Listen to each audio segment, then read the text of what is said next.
Well, Brian, the monumental task of rebuilding in Moore, Oklahoma is just beginning. There's a long way to go with this. A lot of people have expressed how much they want to help. They've been reaching out, and one way to do that is to volunteer with the Red Cross, but there is some training that you have to go through, some important questions that you need to ask yourself, too. I'm joined with Kathy Koschel, who's a volunteer instructor for the Red Cross's disaster training. That class starting tonight at 6 o'clock in just a few minutes.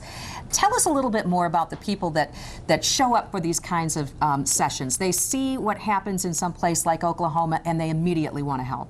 Yes, people have these great big hearts, and they want to reach out to those people who have experienced a tragedy.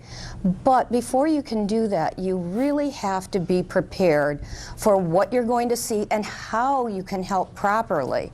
Right. So, I mean, people, like we talked about earlier, I mean, when a tornado hits an elementary school head-on, we're talking about some of the worst situations that anyone could be faced with. When you get to a disaster scene like that, how can people properly be prepared?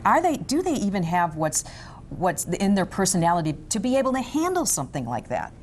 That's a very good question, and that's where you need to know yourself. First responders, of course, are the first ones on the scene, and they go through a lot of training because at a time like that, you can be so overwhelmed with the magnitude, the intensity of the disaster itself, that without any training to fall back on, you just don't know where to start, what to do, and you might not be able to get past your own emotions. Your own emotions, yes, with the whole situation. You're helping other people, but maybe you didn't take into account what you're going to be feeling when you're there. Exactly, that's right.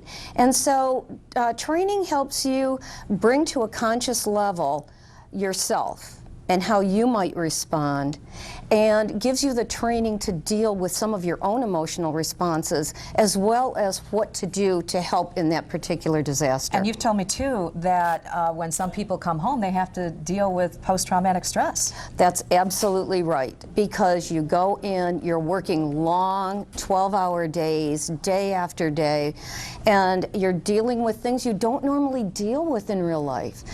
And so you put it all on the back burner, then you get home and you're dealing with it.